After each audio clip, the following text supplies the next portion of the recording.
மக்கள் திலகத்தை பார்ப்பதற்கு கிருபானந்த வாரியார் ஒரு முறை வந்திருந்தார். அவர் ஏதோ ஒரு கோயில் திருப்பணிக்காக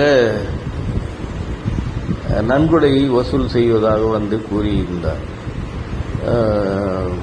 மக்கள் திலகம் அவர்கள், நீங்கள் இதுவரை எவ்வளவு கலெக்ஷன் செய்திருக்கிறீர்கள், எவ்வளவு எதிர்பார்க்கிறீர்கள் என்று கேட்டுட்டு அந்த தொகையை முழுவதுமாக கொடுத்துவிட்டு நீங்கள் மறுபடியும் யாரிடமும் சென்று உதவி கேட்காதீர்கள் என்று சொல்லி மொத்த தொகையை கொடுத்து அனுப்பினார். திருமுருக கிருபானந்த வாரியார் முருகன் மீது அளவு கடந்த பக்தி உடையவர்.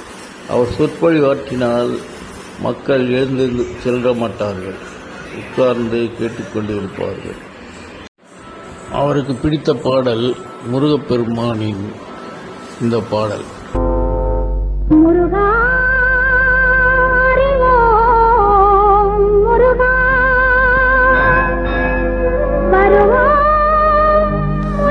கிருபானந்த வாரியார் அவர்கள் லண்டன் சொற்பொழிவை முடித்துவிட்டு 1993ஆம் ஆண்டு விமானத்தில் திருத்தணிகை மலையை கடந்தபோது அவர் உயிர் இறைவனடியும் சேர்ந்தது.